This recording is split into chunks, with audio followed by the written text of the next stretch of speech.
네, 안녕하세요. 이은경입니다. 어찌 또 금요일이 왔네요. 그죠? 한 주가 빨리 가시나요? 엄청 느리게 가시나요? 네.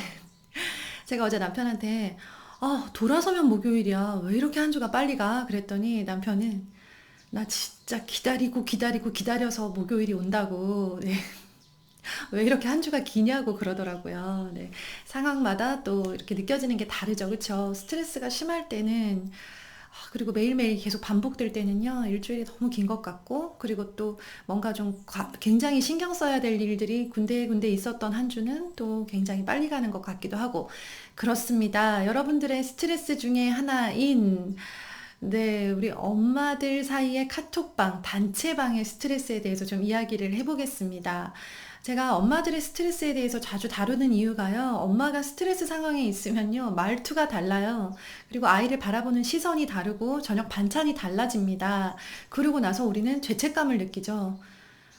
내가 내 감정을 잘못 다스려서 아이한테 짜증을 내고 아이가 해갖고 왔는데 칭찬도 제대로 안 해주고 내가 저녁 반찬을 부실하게 먹이고 했으면서 나의 죄책감에 또 한동안 빠져 지내는 거죠. 그게 굉장히 저는 안타깝더라고요. 그래서 우리 엄마들의 스트레스를 바로바로 해결하는 거, 그리고 해결할 방법을 같이 고민하는 건 너무나 중요한 일이라고 생각을 합니다. 네, 그러면요, 오늘은요, 우리 엄마들 카톡방에서 일어나는 그런 스트레스적인 것에 대해서 좀 이야기를 나눠볼 텐데요. 마침, 네, 본인의 이야기를 오픈해 주시면서 굉장히 이거 영상의 소재로 써주셔도 괜찮습니다 라고 허락을 해주신 분이 계셔서요. 이분의 사연을 먼저 들려드릴게요. 남일 같지 않은 공감을 하실 수 있을 겁니다. 요즘 코로나로 인해 가정보육이 많은 나날들을 보내고 있는데 엄마들 단톡방이 정말 스트레스예요. 5명 묶여있는 방인데 이럴 때 공부를 많이 시켜야 한다 해서 아침부터 저녁까지 자기 아이들 공부하는 거 인증샷 찍어 올리고 오늘 아침 우리는 이렇게 먹어요. 점심은 이렇게 먹어요. 잠깐 짬내서 어디 가요 등등 인증샷과 자랑샷 사이에서 갈피를 못 잡는 사진들과 메시지 등을 올려요. 굉장히 표현이 절묘하신 것 같아요. 인증샷인 듯 하면서 알고 보면 자랑샷인 거죠. 그쵸? 네. 그래서 도대체 이거 뭐 어쩌라는 거야 싶은 사진들이 막 올라오죠. 3학년 토셀 베이직 만점 도전! 5급 한자 도전 등등 목표를 정하고 우리 아이 지금 공부하고 있어요. 모의고사 만점 등등 사진을 계속 올리니 호응해 주는 것도 한두 번이지 이제는 조금 지치네요. 상대적 박탈감도 들고요. 이게 핵심이죠. 그쵸? 네. 그 뭐, 우리 애가 훨씬 더 압도적으로 잘하면, 그리고 내가 더 많이 시키고 있으면, 그래, 해라. 열심히 해. 괜찮아, 괜찮아. 이렇게 넘어갈 수 있을 텐데, 그게 아닌 거죠. 얘네들은 이렇게 하는데, 나는 많이 못 시키고 있나? 얘네들이 더 잘하는 것 같은데, 우리 애는 잘 못하나? 라고 하는 상대적 박탈감이, 네, 지금 우리 어머님이 느끼고 계시는 감정의 굉장히 어려운 부분일 거예요. 괜히 잘 놀고 있는 우리 아이를 옆동 누구누구는 공부한다는데 너 오늘 하루 뭐 했냐? 하면서 비난하게 되고요. 이게 이제 가장 패단이죠. 우리 애는 아무 잘못이 없어요. 그저 해맑게 잘 크고 있어요. 자기가 하기로 한 일 잘 하고 있어요. 근데 그 단톡 방송에 누가 너무 열심히 하는 거죠. 너무 많이 하는 거죠. 그러니까 갑자기 애가 못나 보이는 거죠. 그리고 내가 덜 시키고 있다라는 조급함이 듭니다. 너무 스트레스여서 단톡방에서 나오고 싶은데 또 올라오는 정보들은 궁금하고 사람이 어떻게 이중적일 수 있을까요? 본인에 대해서 사람이 어떻게 이렇게 이중적일 수 있을까요? 라고 하시면서 본인을 또 자책을 하십니다. 네, 다 이렇습니다. 사람이니까 이중적이죠. 동물이 이중적인가요? 강아지 보면 보이는 게 전부잖아요. 그쵸? 걔들은 뭐 앞뒤가 다르지 않습니다. 사람은 앞뒤가 다릅니다. 다 그렇습니다. 단톡방에서 어떻게 행동하면 좋을지 고민입니다. 선생님은 이런 경험이 없으셨는지요? 100번 있습니다. 네. 혹시 저와 같은 고민을 하시는 분들이 있다면 어떤 마음이실지, 어떻게 대처하는 게 좋을지 솔루션을 내려주시면 감사하겠습니다. 언젠가 제 고민이 유튜브 영상의 주제로 채택될 날을 기다리며 오늘입니다. 오늘도 힘내세요. 네. 느낌은 한 2, 3학년 정도 느낌인 것 같아요. 2, 3학년 정도 되면, 그러니까 학년을 말씀을 안 해주셔가지고, 말씀을 해주셨다. 3학년이라고 했어요. 맞아요. 3학년 느낌. 토셀 도전하고, 한자 5급 정도 하고, 네, 뭐, 그럴 때, 한참 이제 공부 맛을 들여가는 시기, 공부 시간을 늘려가는 시기에, 네, 우리 엄마들 단톡방에 어떻게 5명이 묶였어요. 그렇죠. 처음엔 재밌죠. 뭐, 좀 정보도 많이 생기는 것 같고, 끈끈한 것 같고, 내 편인 것 같은 마음이 많이 들죠.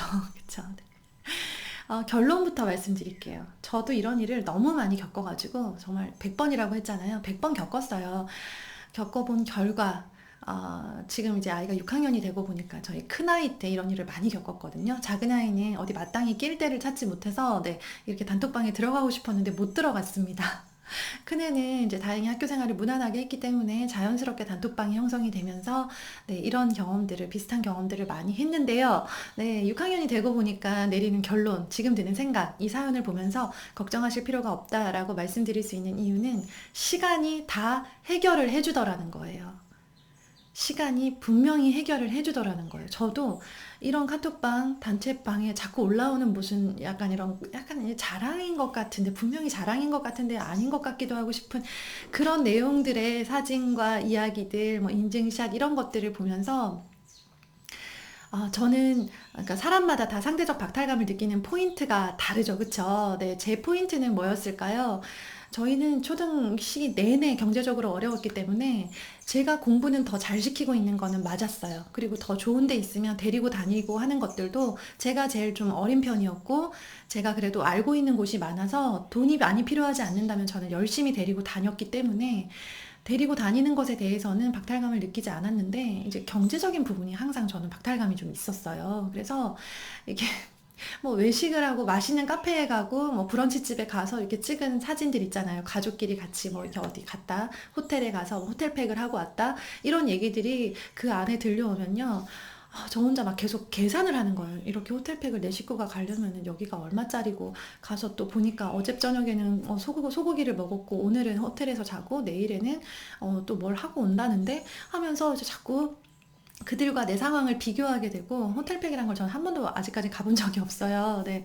그러고 나니까 되게 많이 초라한 것 같은, 내가 쪼그라드는 그런 느낌이 드는 거예요. 그래서 상대적 박탈감 어떤 느낌인지 너무 이해하죠. 네. 그리고 아이들 공부에서도 그래요. 이제 저희 이제 그 카톡방 중에 2명의 아이들은 정말 사교육을 쏟아붓고 있는 아이들이었고, 예, 또 한 아이는 학습지를 굉장히 많이 하는 아이였어요. 개별 과외식으로 하는 아이였고요. 또 이제 뭐 저처럼 엄마표로 하는 엄마가 한 명 있었고, 그리고 제가 있었습니다.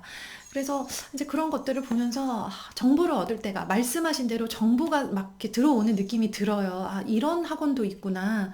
이런 수업도 있구나. 그리고 이런 박물관도 있고 이런 여행도 할 수 있구나라는 거를 그 단톡방의 정보들로 이렇게 계속 얻기는 했어요. 얻으면서 내가 나 몰랐으니까 한번 해봐야지 라고 하면서 슬그머니 또 갔다 온 적도 있죠. 그러면서 느꼈던 거는, 말씀하신 그 스트레스 있잖아요. 그게 저도 굉장히 많이 느껴졌는데, 지금 이제 어느 순간부터 자연스럽게 그 단톡방, 지금 온라인 상황에서 아이들이 만날 수 없으니까 아마 엄마들끼리 카톡이 더 활발한 경우들이 있으실 거예요. 그쵸? 이런 활발한 카톡을 통해서 이제 계속 뭐가 날라오니까 스트레스인데, 말씀하신 대로 정보를 얻으세요. 네, 정보를, 토셀이라는 시험이 있구나. 지금은 안 하지만 내가 언젠가 모르고 있지는 않았다. 내가 그래도 덕분에 뭐 토셀이라는 시험 하나 알게 됐네.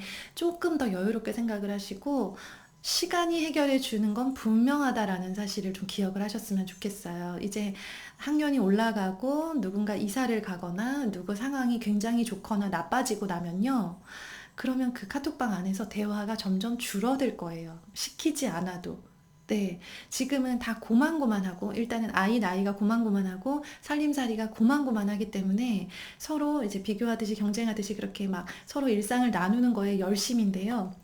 이게 시간이 지나잖아요. 그러면은 당장은 눈에 보이지 않는데 조금씩 조금씩 서로 안에 이렇게 좀 달라졌다, 달라졌다, 이런 느낌들이 들기도 해요. 아이가, 네, 그러니까 뭐 그 중에서는 여러 가지 상황들이 있겠죠. 뭐 직장을 다니다가 사직한 엄마가 있을 수도 있고요. 네, 그리고 또 뭐 아까 말씀드린 대로 이사를 가기도 하는 이런 상황들 속에서 카톡방의 대화가 점점 뜸해질 거예요. 반드시 뜸해질 거예요. 그리고 그 안에서 5명의 멤버 중에서 개인적으로 만나고 싶고 개인적으로 이야기를 해도 괜찮은 사람들이 점점 남겨지게 될 거예요. 말이 좀 잘 통한다. 이 엄마는 나랑 결이 좀 같다. 누가 좋다 나쁘다를 말하는 게 아니에요. 결이라는 게 있잖아요. 사람한테는 코드라고 하죠. 코드가 맞는 사람이 있고요. 코드가 도통 나쁜 사람은 아닌데 나랑 코드가 안 맞는 사람이 있어요. 그 사람이 우리 5명 단톡방 안에는 한두 명쯤은 꼭 있습니다. 그렇다면 이 모든 사람과 완전 100%잘 지내고 모든 올라오는 것들에 다 막 100% 환영을 하고 막 이모티콘을 날려가면서 막 격하게 환영을 해줘야만 되는 건 아니에요. 그렇게까지 영원히 내 모든 에너지를 우리 아이를 비난하고 비교하고 내가 막 쪼그라들고 우울해지면서까지 그렇게 에너지를 많이 쏟을 모임은 아니라는 거죠. 그런 성격의 모임은 아니에요. 이 안에서 한 명이라도 좋으니까 나랑 코드가 맞고 결이 맞는 사람을 내 마음속에 저장을 하세요. 예. 저는 실제로 그래서 그 5명의 카톡방 중에 한 명을 건졌습니다. 정말 기적적으로. 네. 이렇게 서로 질투도 심하고 서로 막 경쟁하듯이 이렇게 아이를 키우는 이런 분위기 속에서 내가 이들 중 누구랑 긴 인연을 가질 수 있을까라는 생각을 하면서 좀 이런 너무 에너지 소모가 아닌가라는 생각이 들 때도 있었는데요. 거기에서 얻게 되는 정보들은 내가 어때 정말 이렇게 말 한마디라도 나랑 좀 코드가 맞겠다 싶은 이제 그분을 좀 집중하시는 게 방법일 것 같아요. 그리고 그분과는 네, 조금 오래 갈 수도 있겠다라는 생각을 하시고요. 이제 그렇게 막 이제 날마다 올려대던 카톡방이 결국 1년 정도, 2년, 길면 2년 정도 만에 정리가 되더라고요. 그래서 지금 일단은 즐기셨으면 좋겠어요. 제가 큰아이 카톡방 때문에 굉장히 스트레스를 받아 하던 당시에 작은아이는 어디 끼를 만한 카톡방이 없어가지고 진짜 카톡이라고는 단 하나, 반 전체 카톡방밖에 없던 시절이 있었어요. 네. 그러면서 큰아이 카톡방에 대한 스트레스가 감사함이 또 되더라고요. 이것도 끼고 싶다고 아무데나 껴주는 것도 아니구나. 내가 막, 아무리 노력을 해도 안 되는 상황도 있구나라고 생각하면서 그래도 이렇게 정보도 듣고 서로 사는 이야기도 들을 수 있는, 숨 쉴 수 있는 통로가 있다는 게 얼마나 감사하냐라는 마음을 가지면서 네, 이렇게 좀 다스렸고요. 그 안에서 좋은 언니를 한 분 알게 돼서 저는 뭐 매일매일 통화를 해요. 지금도 그 언니랑 굉장히 친밀하게 지내고 있고, 그리고 이제 시간이 지나서 그 모든 카톡방들은 지금 다, 네, 저한테는 없어요. 개인으로 남겨진 사람들만 있는 거죠. 카톡방 자체는, 네, 그래, 수명이 있는 것 같아요. 이게 막, 사람의 인생이랑 비슷하다 할까? 네, 제가 든 생각은 처음에 서로 약간 설렘으로 시작을 해서 막 활발하게 청년기를 지나다가 점점 약간 뜸해지더니 나중에는 예, 사망을 하더라고요. 그렇게 좀 마음 편하게 생각하시고요. 지금 우리 카톡방이 좀 젊다, 한창 때다, 요 정도만 기억을 하세요. 그리고 반 전체 카톡방은 이제 1년이 지나면 얘를 어떻게 해야 돼? 이제 더 이상 뭐 나눌 이야기도 없는데 그럴 때는요. 그냥 먼저 용기 내서 쿨하게 네, 1년 동안 즐거웠습니다. 감사합니다. 전 이만 나가겠습니다. 하고 나오시는 것도 방법입니다. 그리고 카톡방 전체를요. 저는 특히 단체방은 절대 알림을 해놓지 않아요. 단체방 지금 뭐 많이 들어있는 것도 없지만 알림을 다 꺼놨어요. 그래서 단체방은 내가 언제든 시간이 있을 때 이렇게 설거지 다 끝내고 잠깐 쉴 때 있잖아요. 이럴 때 들어가서 보고 싶을 때 볼 수 있도록 해놨어요. 물론 이제 늦은 답장으로 미안할 때는 많죠. 근데 답장 늦은 게 나아요. 나한테 직접적으로 궁금하거나 급한 일이면 전화가 오죠.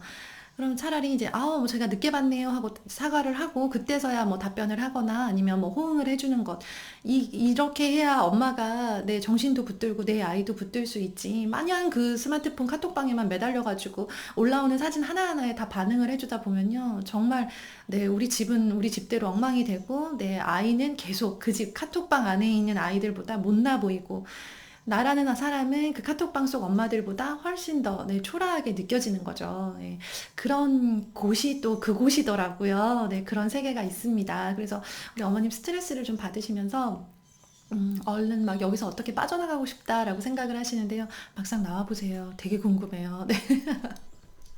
네. 그래서 정말 내가 필요한 정보만 얻겠다. 이 정도 마음으로 좀 편안하게 생각을 하셨으면 좋겠습니다. 네. 이런 정보들이 또 활발하게 오가지 않는 곳이 중학교예요. 그래서 제가 얼마 전에 강연을 갔는데 중1 아들 하나 키우시는 어머님이 오셨어요. 오셔가지고, 그래서 어떻게 오셨어요? 초등 정보 필요 없으실 텐데. 그랬더니, 저 그냥 선생님 좋아서 보러 왔어요. 하시더니, 정말 너무 간절하게 선생님 중학교 콘텐츠 만들어 주실 거죠 하시더라고요. 너무 간절하게. 근데 사실은 제가 준비를 좀 하고 있는 중이거든요. 유튜브까지는 생각을 안 했고 중학교 입학 준비에 관한 책을 이제 시작을 했어요. 준비를 하고 있어가지고 중학교 콘텐츠를 어떻게 나누면 좋을까, 또 예비 중학생 저랑 이제 큰아이가 똑같이 6학년인 엄마들 궁금하시잖아요. 그쵸? 그것들을 물론 제가 중학교 교사가 아니기 때문에 중학교 교육 전문가는 아니지만 제가 나눌 수 있는 정보들이 있다면 그래도 공유를 해야 되지 않겠나라는 생각에 또 준비하고 있습니다. 네, 우리 다음 주 화요일에는요. 영어 독서에 관한 재웠어요 라이브 준비하고 있습니다. 관련 내용 우리 카페에다가 공유해 둘게요. 감사합니다. 금요일입니다. 행복하게 더 많이 웃으면서 좋은 날 되세요. 늘 응원합니다.